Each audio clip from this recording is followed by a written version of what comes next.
Ci troviamo nella chiesa dei Battuti a San Vito Tagliamento, che è considerato uno scrigno dell'arte rinascimentale friulana.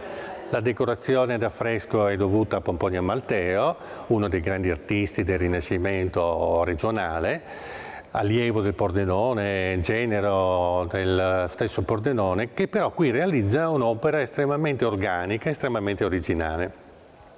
Probabilmente la committenza è partita da Marino Grimani, patriarca di Aquileia, signore del luogo, che qui invita l'Amalteo a compiere un'opera di manifestazione sia della cultura romanista dei Grimani, ecco riferimenti alla cultura romana e antica, sia al dibattito teologico su temi cari alla riforma cattolica del tempo. Tanto è vero che qui nell'Arco Santo vediamo due figure eloquenti, la figura di Re David a sinistra e la figura di San Paolo a destra, che fanno riferimento proprio al dibattito dell'epoca, innescato da Lutero, promosso anche da Erasmo da Rotterdam e da altri, riguardo all'autorità dell'Antico Testamento e al rinnovamento promosso dal Nuovo Testamento. La figura di Davide così sontuosa ci mette dinanzi agli occhi un ammonimento rivolto inizialmente ai potenti della terra, però qui in realtà rivolto a tutti gli uomini, un monito a obbedire all'autorità di Dio. Mentre la figura di San Paolo, in modo estremamente originale, vede l'iconografia del santo in qualche modo modificata. Il libro che lui solitamente tiene tra le mani, qui invece è posto ai suoi piedi, sotto i suoi piedi, quasi a dimostrare visivamente il superamento della legge dell'Antico Testamento a favore del valore dell'amore promosso dal Nuovo Testamento. Gli affreschi del presbiterio fanno riferimento ai Vangeli apocrifi, cioè i Vangeli che poi il Concilio di Trento considererà non validi, che però per molti secoli gli artisti e i pittori in genere hanno tenuto come punto di riferimento per le loro narrazioni dipinte. Anche il nostro Pomponio Amalteo si riferisce appunto a questi testi non canonici. Vediamo qui ad esempio il riquadro con la fuga in Egitto, in cui appunto troviamo un accompagnatore, la Sacra Famiglia, che nei testi canonici non compare, e poi vediamo anche sulla sinistra degli animali feroci che improvvisamente ammansiti seguono, accompagnano, scortano in qualche modo la Sacra Famiglia, mentre una polla di acqua sorgiva improvvisamente nasce in pieno deserto. Ecco, tutti questi elementi sono rintracciabili nei Vangeli apocrifi e sono trasferiti con estrema vivezza, con estremo gusto narrativo dal nostro Pomponio Amalteo, che poi inserisce anche dei particolari gustosi, questi piccoli uccelli, una rana addirittura, che in qualche modo sembrano essere estrapolati dai codici miniati cari e collezionati dallo stesso Marino Grimani.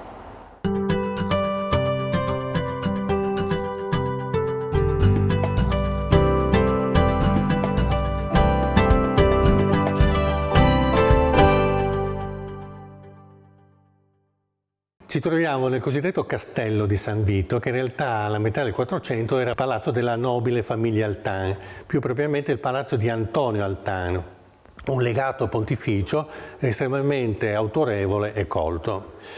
E nel suo palazzo Antonio Altan fa realizzare, verso la metà del 400, 430, 440, degli affreschi che sono stati salvati nei primi anni 60 dal pittore Federico De Rocco. Erano minacciati da una ristrutturazione e lui, di propria iniziativa, li ha messi in salvo.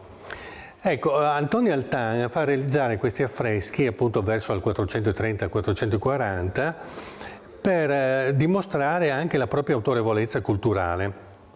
E in questi affreschi tardogotici o proto-rinascimentali di fattura eccelsa, non si conosce il nome del maestro che ha qui operato, ma sicuramente è un maestro di primo livello, raffigura l'imperatore Sigismondo e l'imperatore d'Oriente Giovanni Paleologo convenuti in questo luogo che vede anche la figura di Costanza d'Altavilla, già nominata da Dante nel Paradiso. Quindi è un incontro che fa riferimento a un episodio letterario, diciamo così, ricordato da più secoli, ma che viene attualizzato dal frescante che lavora per gli Altan attraverso riferimento a due autorità politiche contemporanee. Nel momento in cui nel Concilio di Basilea prima e poi nel Concilio di Ferrara e Firenze, le due chiese, quella orientale e quella occidentale, cercano una conciliazione.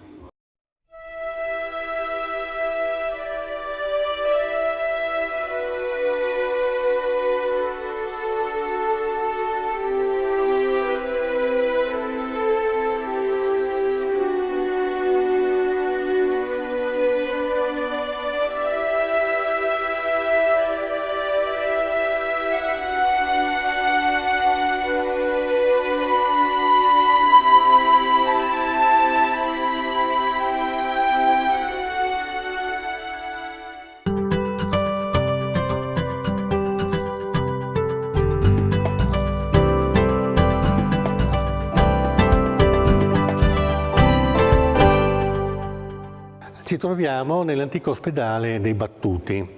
La fondazione viene fatta risalire alla metà del 300 ad opera della Confraternita dei Battuti, una confraternita laicale di ispirazione però religiosa che aveva come obbligo e mandato all'assistenza ai poveri e ai viandanti e ai pellegrini. Il vano in cui ci troviamo era al tempo stesso una chiesa, come si può vedere anche dai lacciati di affresco che sono stati conservati, ma anche sala in cui venivano ospitati i malati, c'erano i letti, perché appunto alla cura del corpo doveva corrispondere anche la cura dell'anima. Confraternita laicale cosa significa? Cioè una confraternita di ispirazione religiosa, ma non composta da religiosi, ma composta da fratelli, diciamo così, da volontari, che operavano gratuitamente al servizio dei poveri e dei pellegrini, dando loro assistenza in ogni modo.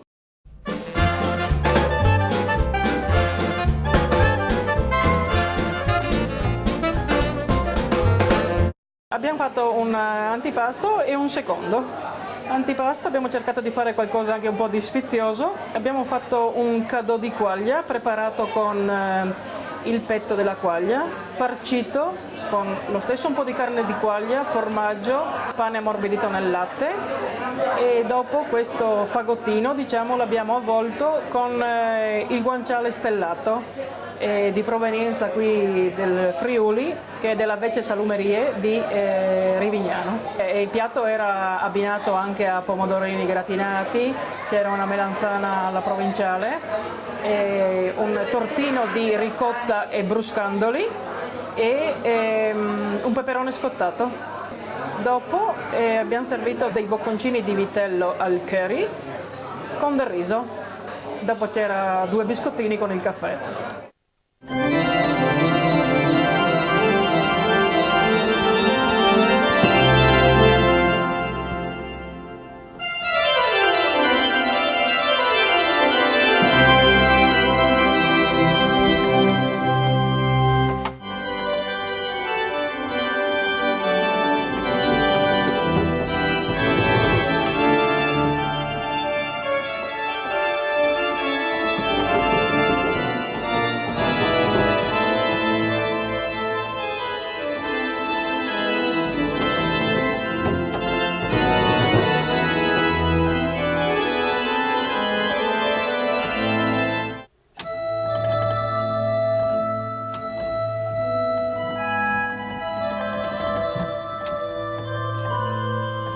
Siamo di fronte alla crocifissione dipinta verso il 1540 da Pomponio Amalteo.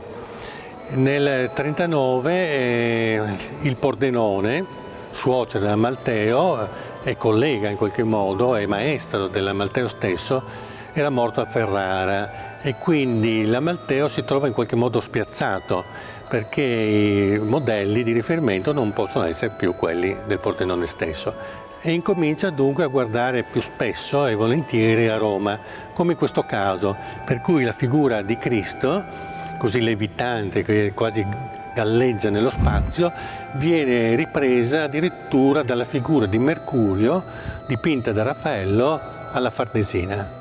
È dunque un interessante documento, oltre che di storia dell'arte per la sua qualità estetica, anche di committenza e di trasferimento dei modelli culturali, che da Roma passano sempre di più anche in terraferma veneta. Che altre opere della Malteo vediamo qui? Allora, le portelle dell'organo, dell'antico organo, ricollocate qui alla metà del Seicento, quando il Duomo è stato riedificato, che sono una pregevole testimonianza, datata 1566, del manierismo a cui adesso fa riferimento lo stesso Amalteo.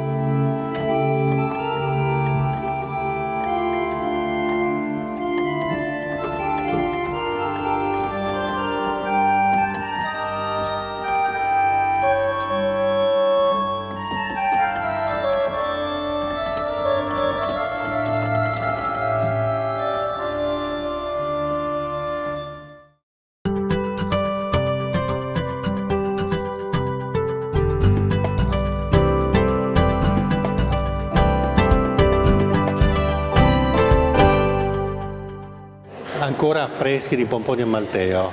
In questo caso il nostro artista ha inventato il piano sequenza, una specie di precinema, potremmo dire, fatto ad affresco. E in questa scena c'è una continuità nell'episodio, quindi la nascita di Maria viene raccontata senza interruzioni, attraverso uno sguardo che va da sinistra a destra o viceversa senza soluzione di continuità, come farà poi molto più avanti il cinema, appunto con un piano sequenza.